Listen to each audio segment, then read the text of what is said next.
I grew up in Manila, Philippines. So Google up, boom, zoom it. It's crowded. I'm more of a guy who loves a crowded place. And my wife too. So that's why they were wondering, why did you buy that house? There's a lot of crackheads there. Yeah, it's more of home for me. Like, I can't live in a place where it's too quiet. I want to see action. Like, as soon as I step up in the backyard, my porch there, sit down, have a coffee, I'm going to see crackheads walking around, someone screaming, yelling, like, oh, that's a regular day. Safe?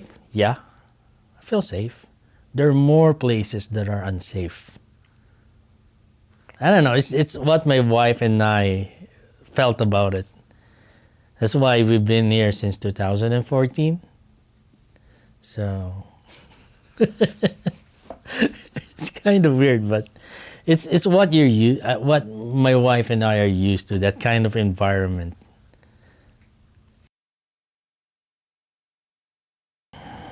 What's your life like around the neighborhood? What do you like about the neighborhood? It's still quiet for me. It's still. It's a lot of interesting people you'll meet, stories you're gonna know. It's about removing the filter and seeing what's in there. Because here you're gonna see the real people. Like, yeah, if I'm a crackhead, yeah, I'm a crackhead. Yeah, you can talk to them, right? It's like people thought of these guys are the lower society, but they're not. Every morning, they're the people who are gonna wave at you. Hey, even if we don't understand each other, hey. But I don't know. It's how I felt for them. I'm more comfortable than if you put me in a subdivision. I'm scared. I'm scared on that place because you don't know everyone. You don't know your neighbor.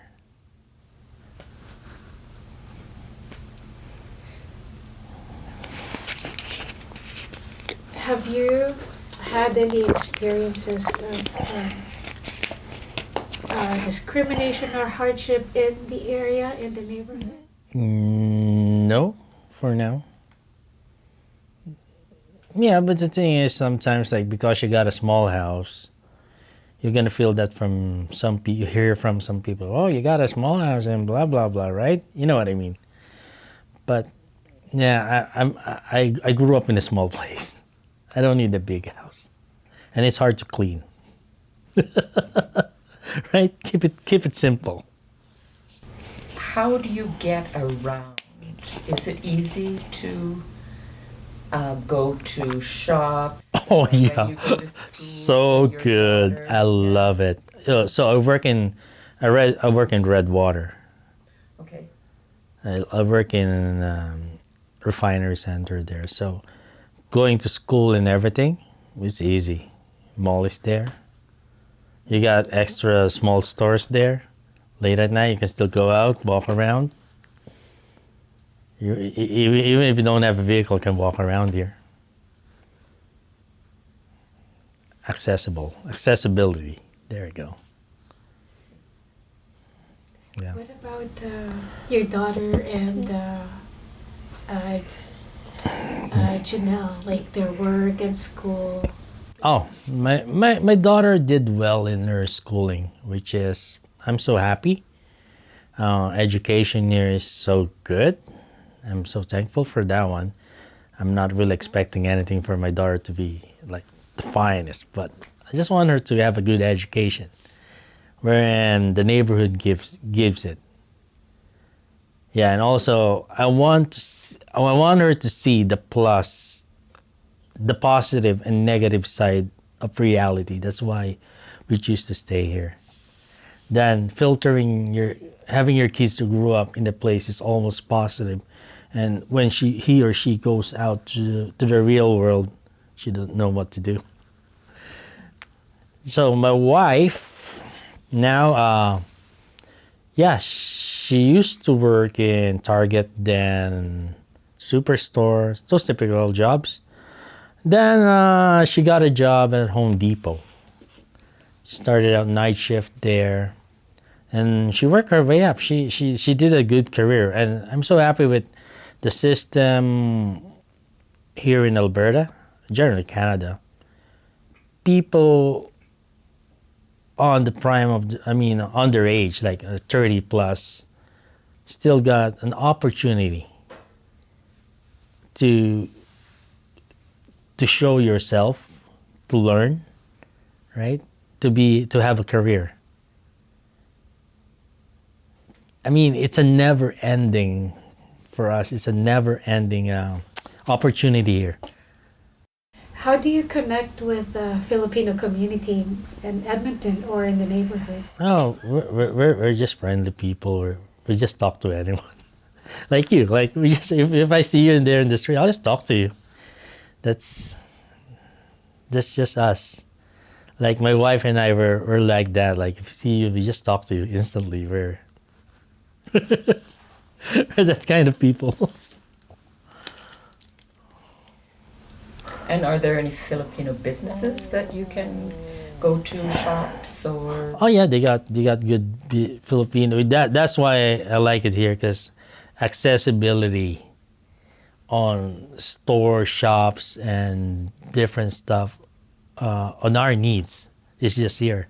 Because like back then and I was in Grande Prairie, the only place that they're selling a little Filipino is Superstore, and they're selling just milkfish, right? And that's the only.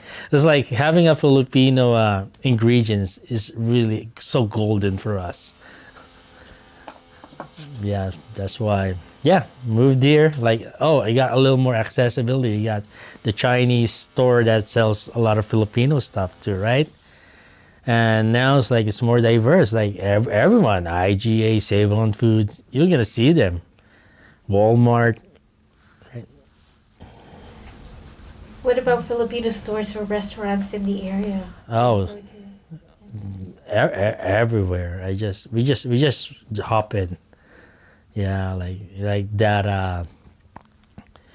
Now we got the Seafood City, right? And Jollibee, and then the local ones are the.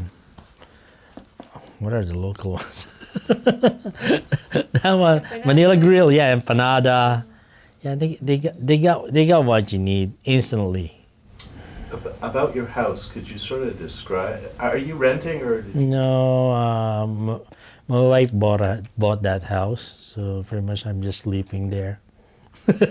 Yeah. So yeah, it's an old house, and then it's one of those fixer upper, which is I like. I mean, I've learned how to use my tools, and I make it as like in my own way. But sometimes you really need to have those professional guys to do that work, right? Yeah, it's a small house, with nice yard. That's all I can say in that place. Cool. Where I don't have a yard back then. Yeah. So when you say old, like sort of, you know. No, it's only 1969. And you mentioned that there's lots of stories in the people that you run into in the neighborhood. Oh yeah. Can you tell us a couple of them? Yeah, I mean, people you meet from all walks of life, right? I mean, different trades. Some people you're gonna meet there is like they got better lifestyle, but the thing I like it in this place, like everyone is equal. You won't see the triangle. You won't see the hierarchy. Everyone here in this place is equal. Even if he's making 10 grand, he's making 2 grand, 1 grand, everyone is equal. That's how I like it, the people here. Because if you move into those big places, you feel like when they talk to you, it's like, yeah, it's like, all right. I'm not into those kinds of conversation.